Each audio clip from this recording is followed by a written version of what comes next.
For today's video, make sure na updated yung Instagram app na gagamitin natin. So kung hindi pa yan updated guys, pwede tayong mag-update sa Google Play Store para sa mga Android users and sa App Store naman para sa mga iPhone users. So i-open lang natin guys ang ating Instagram.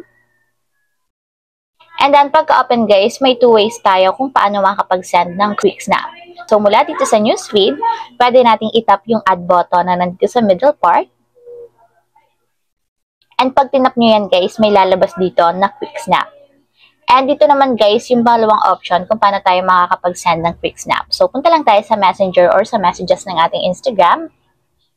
And dito guys, pag nandito na kayo, i-swipe nyo lang papunta sa right. And automatic guys, pwede na din tayong makapag-send ng quick snap dito. So yung quick snap guys is para siyang photo or picture na i-capture natin. And automatic guys, once na click natin yung shutter button, masasend na agad siya dun sa mga person na inad natin sa ating quick snap.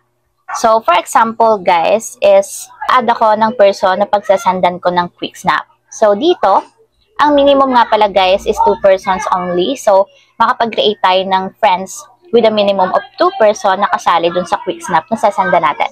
So, pili lang tayo guys ng dalawa. And ayan guys, kapag nakapili na kayo ng dalawa, lagyan nyo siya ng name list. So, for example is friends. Para hindi kayo malito guys, lagyan nyo ng name list. And kapag meron na siyang name list, itap nyo na yung create list.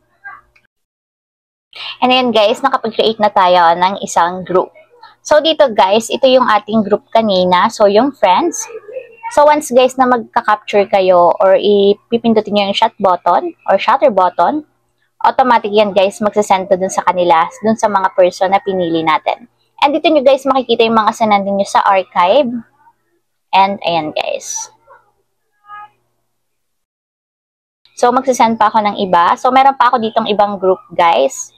So, dito naman sa group na ang name list is kin. So, pindutin lang natin yung shutter button. And ayan guys, dire-diretso lang yung pagsasend yan dun sa dalawang person na sinama natin dito sa group list. And ayan guys, iba-iba to ng group kada shutter button. So, ito yung kin. So, may 2 person din siya dito na kasama.